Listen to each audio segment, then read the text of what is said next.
तर प्रोटीनच्या नावाखाली खूप जास्त वातुळ पदार्थ खातात आणि मग तो पेन होतो. डाएटसाठी जो मी संभाजी सरांच्या ग्रुपवरती तो व्हिडिओ टाकलाय ना, तो बघा. त्याच्यात मी डाएटचं प्रॉपर गाईड केलेली आहे. ऑलमोस्ट 70% कव्हर झालंय त्याच्यामध्ये. म्हणजे एखादा पेन जर लवकर निघत नसेल बॉडीमधून तर समजायचं आपलं खाण्यात पण चुकतंय. आणि कमी किमतीचा पण असू शकतो. आपल्याला काय वाटतं आपण एसिक्सचा घेतलाय, नाईकीचा घेतलाय तर आपला पाय दुखणार नाही. तसं नसतं. प्रत्येकाच्या पायाची साईज, शेप वेगवेगळा असतो.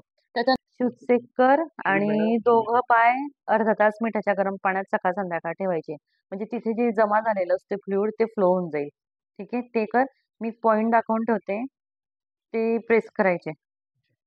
इथे येतो तो पॉइंट. मी मार्क करून दिल तो, आताच करून देते.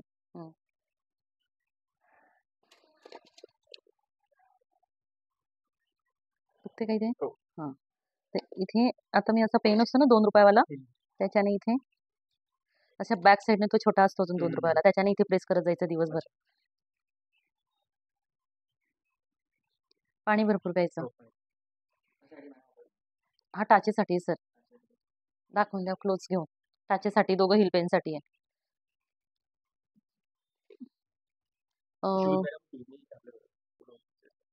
हे बघ, शूज कंपनीचा आपण हलका घेतो की ब्रँडेड घेतो, इट डझंट मॅटर. ते मॅटर नाही करत. शूज आपल्या पायाला सूट झाला पाहिजे. तो कमी किमतीचा पण असू शकतो. आपल्याला काय वाटतं आपण एसिक्सचा घेतलाय, नाईकीचा घेतलाय तर आपला पाय दुखणार नाही. तसं नसतं. प्रत्येकाच्या पायाची साईज, शेप वेगवेगळा असतो. त्याच्यानुसार शूज चूज करायचा की आपल्या पायाच्या शेपला. आता नाईकीचा समोर ब्रॉड आहे, चौडा आहे, तर ज्यांचा पंजा सुरुवातीला चौडा आहे त्यांनी नाईकीचा घातला तर त्या व्यक्तीला त्रास नाही होणार, है की नाही.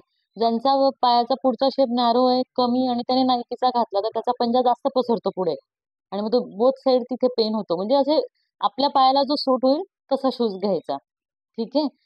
ते शूजचं एक झालं. एकदा दाखवून देशील हवं तर तुम्हाला तुझे शूज घालून पायात इथे मला दाखवून देशील ते तुला प्रॉपर सूट होत आहेत की नाही. आणि अंगठ्याच्या शूज जेव्हा आपण पाय घालतो तर आपला जो अंगठा असतो त्याच्या पुढे आपला एक अंगठा बसेल इतका गॅप पाहिजे.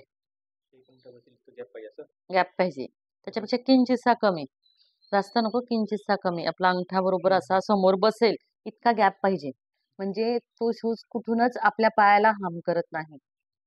थोडासा लूज. लूज म्हणजे किती तर ते समजत नाही कोणाला किती लूज. मग काही काही ते त्रास होणे म्हणून जास्तच लूज घेतात तर मग पायाला ग्रिप भेटत नाही. तर तसं नाही. आपल्या अंगठ्याच्या पायाच्या अंगठ्याच्या पुढे आपला हाताचा अंगठा बसला पाहिजे इतका गॅप पाहिजे. ठीक आहे. आता तुझं टाचेचं बॅक साईडने पण येईल सिटिंग आहे आणि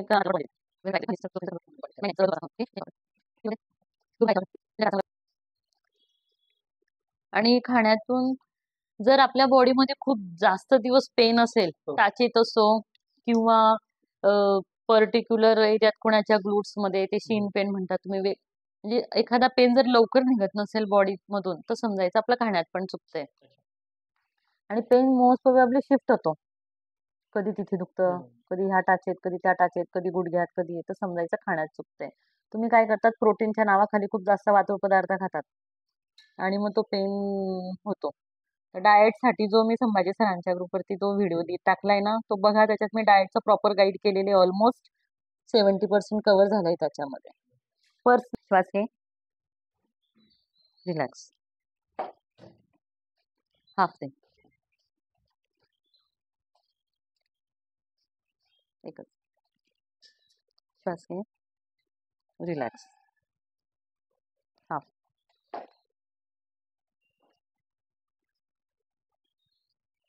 श्वास घे, श्वास घे. कोणते पॉइंट आहेत शिल्पा? आहे किडनीचे. श्वास घे, रिलॅक्स. आणि हे बॅक साईडचे युबीचे म्हणजे फ्लो होऊन जातात टॉक्सिन्स टाचेकडे जाणारे. रिलॅक्स झालं. आता मी याचं काढते, तो पण तू त्यांच्या निडल्स काढून